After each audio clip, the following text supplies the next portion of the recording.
सुरुवातीला बातमी आहे ती हमास इस्रायल युद्धासंदर्भातली। अमेरिकन अध्यक्ष डोनाल्ड ट्रम्प यांनी गाझामधील शांततेसाठी 20 कलमी कार्यक्रम जाहीर केला।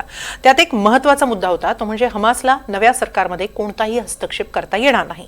त्यामुळेच हमासच्या उत्तराची वाट सारेजण पाहत आहेत आणि हमासनं आपला निरोप पाठवल्याची माहिती सूत्रांकडून मिळते। मात्र त्यांना हा 20 कलमी कार्यक्रम जसाच्या तसा मान्य आहे का?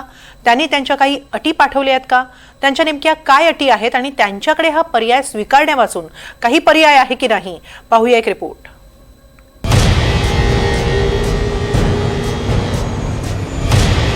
हमासनं अमेरिकेला उत्तर पाठवलं।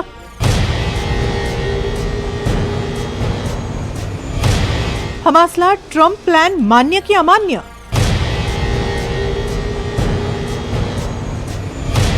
हमासनं ट्रम्प यांच्यासमोर अटी ठेवल्या। सोमवारी ट्रम्प नेतान्याहू भेटीत 20 कलमी कार्यक्रम ठरला आणि नेतान्याहू गाझामध्ये शस्त्रसंधीसाठी तयार झाले। मात्र एक अट होती, ती म्हणजे हमासनं जर हा 20 कलमी कार्यक्रम मान्य केला नाही तर मात्र इस्रायल शांत बसणार नाही। मात्र हमासनं जर तुमचा आराखडा नाकारला तर मात्र अध्यक्ष महोदय, आम्ही इस्रायली हमासला धडा शिकवल्याशिवाय राहणार नाही। कदाचित ते आधी आराखडा स्वीकारतील आणि नंतर त्यात खोडाही घालू शकतात। तेव्हा मात्र इस्रायल प्रतिकार करेल, मग ते सोप्या मार्गाने असेल किंवा खडतर मार्गाने, मात्र आम्ही त्यांचा विनाश करूच। And ensure that Gaza never again poses a threat to Israel.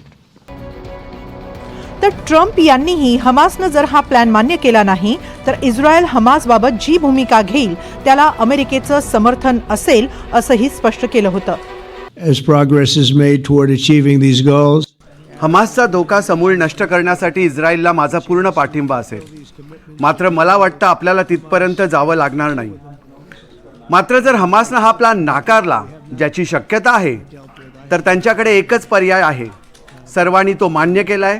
जर हमासनं प्लॅन मान्य केला नाही तर बीबी, तुम्हाला जे योग्य वाटेल ते तुम्ही करा, आमचा तुम्हाला पाठिंबा आहे। been there, I think they probably have an understanding. त्यामुळेच हमास नेमकं काय करणार याकडे लक्ष लागलेलं आहे। काही शक्यता आहेत त्या आधी पाहूया।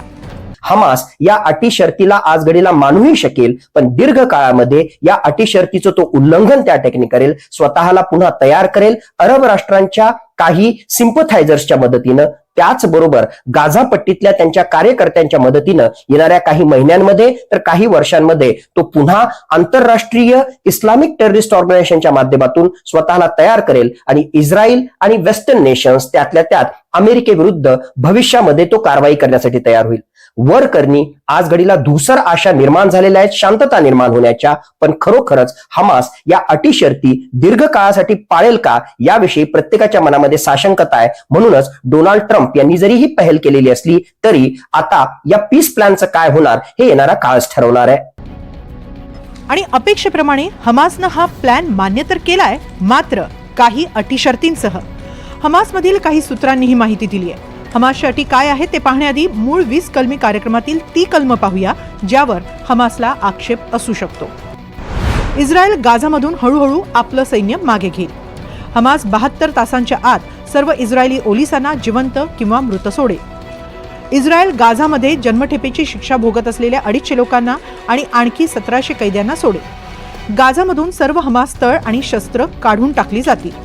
प्रशासनात हमासचा समावेश असणार नाही।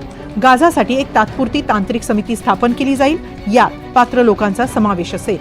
आता हमासमधील काही जवळच्या सूत्रांनी कळवल्याप्रमाणे हमासचा या काही मुद्द्यांवर आक्षेप आहे आणि त्यांनी त्यांच्या अटी कळवल्या आहेत। इस्रायली सैन्य नेमकी माघार कधी घेणार त्याचं स्पष्ट वेळापत्रक असावं। हमासशी संबंधित हमी सुनिश्चित करणं, नवीन हल्ले रोखण्यासाठी आंतरराष्ट्रीय हमी हवी, इस्रायलनं शत्रुत्व संपवल्याची हमी द्यावी। हमासचं निशस्त्रीकरण हा आमच्या चळवळीच्या अस्तित्वाचा मुद्दा आहे। पॅलेस्टाईनची पुनर्बांधणी ही पॅलेस्टिनींच्या हातात असावी, कोणत्याही आंतरराष्ट्रीय संस्थेकडे नको। वेस्ट बँकेतील पॅलेस्टिनींनी देखील या चर्चेच्या मूळ उद्देशांवरच शंका घेतली, कारण मुळात ही चर्चा ट्रम्प यांनी केवळ इस्रायलशी केली, त्यात पॅलेस्टिनींचं प्रतिनिधित्व नव्हतं। यावर पॅलेस्टिनींनी आक्षेप नोंदवला। ते जे काही म्हणाले ते पुरेसं नाही आणि जे काही बोलले ते केवळ ज्यू लोकांच्या फायद्याचं आहे। त्यांचा अरबांना काही फायदा होणार नाही। आम्हाला अशा प्रकारची बोलणी अपेक्षित नव्हती। आम्हाला वाटलं होतं की ते ही समस्या सोडवतील आणि म्हणतील की चला आता पुढे वा आणि निघून जा. पण जे काही आहे ते केवळ पोकळ बोलणं आणि तेही त्या दोघांमधलं. त्यातून आम्हाला काहीच मिळालेलं नाही. كله حكي بحكي اثنين حكوا ما اعطوناش فائده بشيء. मी काल पत्रकार परिषद पाहिली. अध्यक्ष ट्रम्प आणि पंतप्रधान नेतान्याहू यांनी त्यांच्यात आपापसातच हा मुद्दा सोडवला. म्हणजे त्यांनी या सगळ्या समस्येची थट्टा उडवली आहे. त्यांना वाटतं ते म्हणजे सारं जग आहेत, तेच आमच्या वतीने ठरवणार, विश्लेषण करणार, त्यांना जसं हवं तसं वाटून घेणार. मात्र मला वाटतं पॅलेस्टिनींना हे मान्य नसावं. थोडक्यात त्यांनी गाझाचा प्रश्न गाझावासियांना विचारात न घेताच सोडवलाय. त्यामुळे हमासही यावर सहजासहजी राजी होईल अशी शक्यता कमीच आहे. दुसरीकडे इस्रायलनेही पॅलेस्टिनींना बुधवारी एक मोठा इशारा दिला. जे कोणी गाझामध्ये थांबतील त्यांना दहशतवादी किंवा दहशतवाद्यांचे समर्थक मानलं जाईल, त्यांच्यावर कठोर कारवाई केली जाईल असा धमकीवजा इशारा आज इस्रायलनं दिलाय.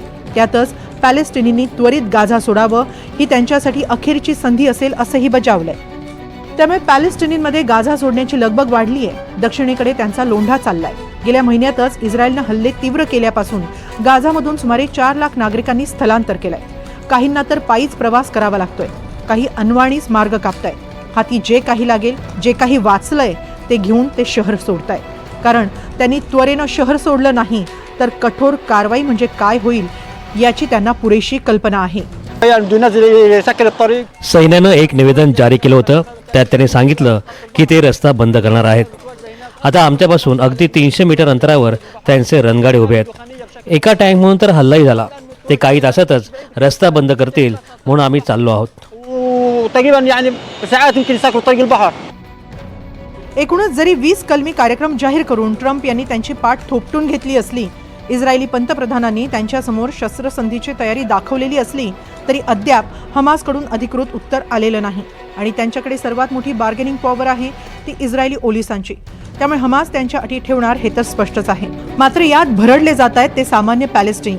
जरी गाझा सोडण्याची कुणावरही सक्ती केली जाणार नाही अशी त्या 20 कलमी कार्यक्रमांमध्ये त्यांना हमी देण्यात आलेली असली तरी प्रत्यक्षात स्थिती वेगळी आहे. Bureau report, NDTV Marathi.